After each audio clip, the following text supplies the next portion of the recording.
Assalamualaikum warahmatullahi wabarakatuh. Salam guru penggerak. Perkenalkan, saya Fitria Rahmi dari SMA Negeri 2 Palembayan. Dalam video kali ini, saya akan menampilkan hasil tugas ruang kolaborasi modul 2.1 oleh kelompok 3 CGP Angkatan 10 Kabupaten Agam dengan judul Analisis Skenario Pembelajaran Berdiferensiasi. Fasilitator dari kelompok 3 yakni Ibu Desniza Osra MPD dan pengajar praktik Ibu Dewi Anggreni MPD. Anggota kelompok 3, pertama, saya sendiri Fitria Rahmi SPD, kedua, rekan saya Fitria Susantika Pratama SSN, dan ketiga, Puspa Nalvira SPD. Adapun judul dari tugas kelompok 3 yaitu Analisis Skenario Pembelajaran SMA. Mari kita simak video berikut ini. Ibu dan Bapak guru hebat. Kali ini, Ibu Bapak akan melihat sebuah contoh situasi pembelajaran bersama Ibu Derana, guru biologi SMA kelas 10. Karena situasi sedang pandemi, Ibu Derana melakukan pembelajaran menggunakan metode flip learning. Flip learning adalah model pembelajaran di mana sebelum pertemuan daring dengan guru, murid diminta untuk mempelajari materinya terlebih dahulu secara mandiri. Mari kita lihat bagaimana Ibu Derana mengelola pembelajarannya.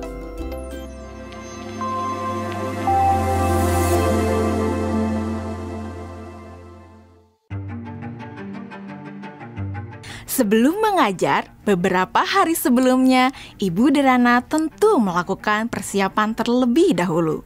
Dalam tahap ini, Ibu Derana benar-benar memastikan bahwa ia memahami tujuan pembelajaran yang ia ingin murid-muridnya capai.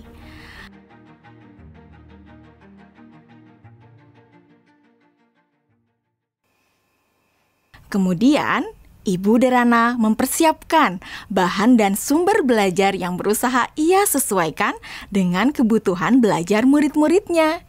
Ia menyiapkan beberapa buku, salinan artikel koran, video-video yang semuanya berkaitan dengan materi yang akan dipelajari murid-muridnya.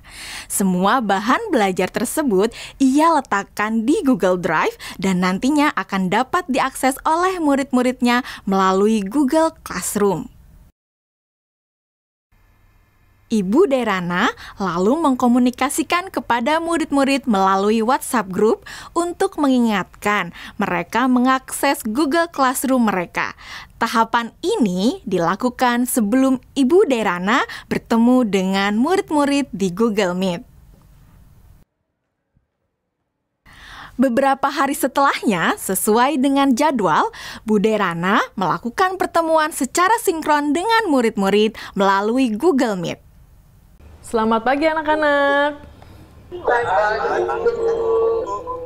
Oke, senang sekali ya kita sudah bisa bertemu kembali pada sesi sinkron hari ini.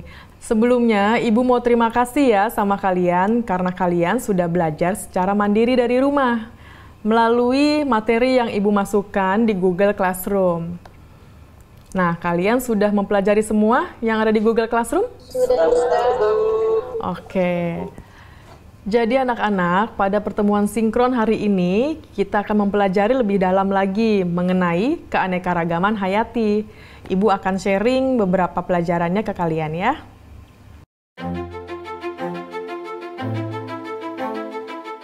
Nah, anak-anak, sekarang Ibu ada pertanyaan.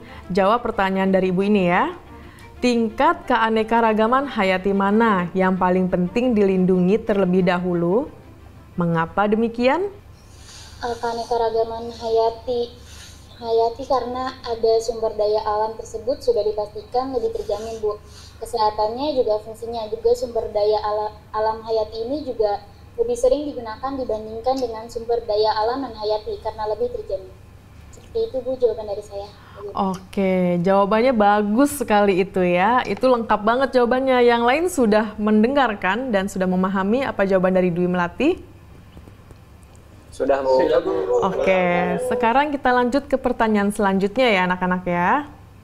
Kapan terancamnya keanekaragaman hayati ekosistem dapat mengancam keanekaragaman hayati spesies dan genetis? Dan kenapa jawabannya seperti itu? Kalian bisa menjawab pertanyaannya melalui kolom chat ya. Selama sesi sinkron, Ibu Derana memberikan pertanyaan-pertanyaan lainnya yang dapat memperkaya materi dan pemahaman murid akan konsep. Di akhir pembelajaran, Ibu Derana memberikan murid tantangan untuk menganalisis ancaman pada satu lokasi di wilayah Indonesia yang membawa dampak negatif bagi 3 tingkatan keanekaragaman hayati. Berikut rekomendasi penanganannya. Yusuf, silakan. Tugasnya dibuat dalam bentuk apa, Bu? Apakah boleh dalam bentuk infografis? Oke, ada lagi yang mau ditanyakan? Yang lain ada yang mau bertanya? Nadia. Oke, silakan pertanyaannya apa, Nadia? Apakah boleh dalam bentuk poster juga, Bu? Kalian boleh memilih bagaimana cara kalian menunjukkan pemahaman kalian. Bisa melalui video, poster, tulisan, dan sebagainya. Ya, Bu, izin bertanya. Ya. Lokasinya yang dipilih gimana ya, Bu? Apakah ada ketentuan-ketentuan khusus? Oke, ada lagi yang mau bertanya? Ibu simpan dulu pertanyaannya ya. Bu, saya mau tanya, apakah untuk mengerjakan tugas ini kita harus datang ke lokasi tersebut, Bu? Oke, untuk lokasinya tidak perlu datang langsung ke lokasi tujuan ya.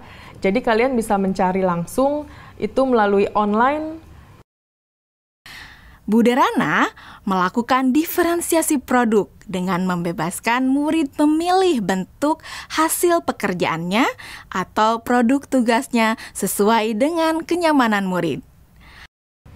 Anak-anak, tadi Ibu sudah sampaikan ya bahwa hasil pekerjaan kalian dapat dibuat dalam berbagai bentuk produk. Artinya, kalian boleh memilih apakah kalian ingin menyampaikannya dalam bentuk poster digital, website, video, blog, presentasi PowerPoint, dan sebagainya.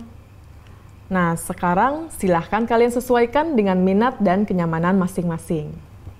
Namun demikian, kalian harus memperhatikan bahwa yang akan Ibu nilai adalah apakah kalian dapat menganalisis ancaman pada satu lokasi di wilayah Indonesia yang membawa dampak negatif bagi 3 tingkatan keanekaragaman hayati. Berikut rekomendasi penanganannya. Jadi, poin-poin kriteria yang akan dinilai akan berkaitan dengan hal tersebut. Nah, agar kalian bisa memahami dengan jelas tentang kriteria penilaiannya, mari kita diskusikan kriteria penilaian tersebut bersama-sama ya. Bagaimana? Setelah anak-anak jelas dengan kriteria penilaiannya, maka kemudian Ibu Derana meminta anak-anak untuk bekerja secara asinkron. Selamat tenggat waktu pengerjaan tugas untuk membantu murid-murid yang masih mengalami kesulitan. Ibu Derana menyediakan slot-slot waktu tertentu untuk berdiskusi secara individual maupun secara kelompok kecil. Saya ingin konsultasi, Bu. Iya, boleh. Bu Derana memberikan waktu kepada murid-murid lainnya untuk dapat mengkonsultasikan draft yang mereka buat. Ibu Derana juga memastikan untuk memberikan umpan balik terhadap pekerjaan yang dibuat oleh murid-muridnya. Ibu dan Bapak Guru Hebat, demikian video singkat salah satu contoh penerapan pembelajaran berdiferensiasi. Tetap semangat Ibu dan Bapak Guru Hebat.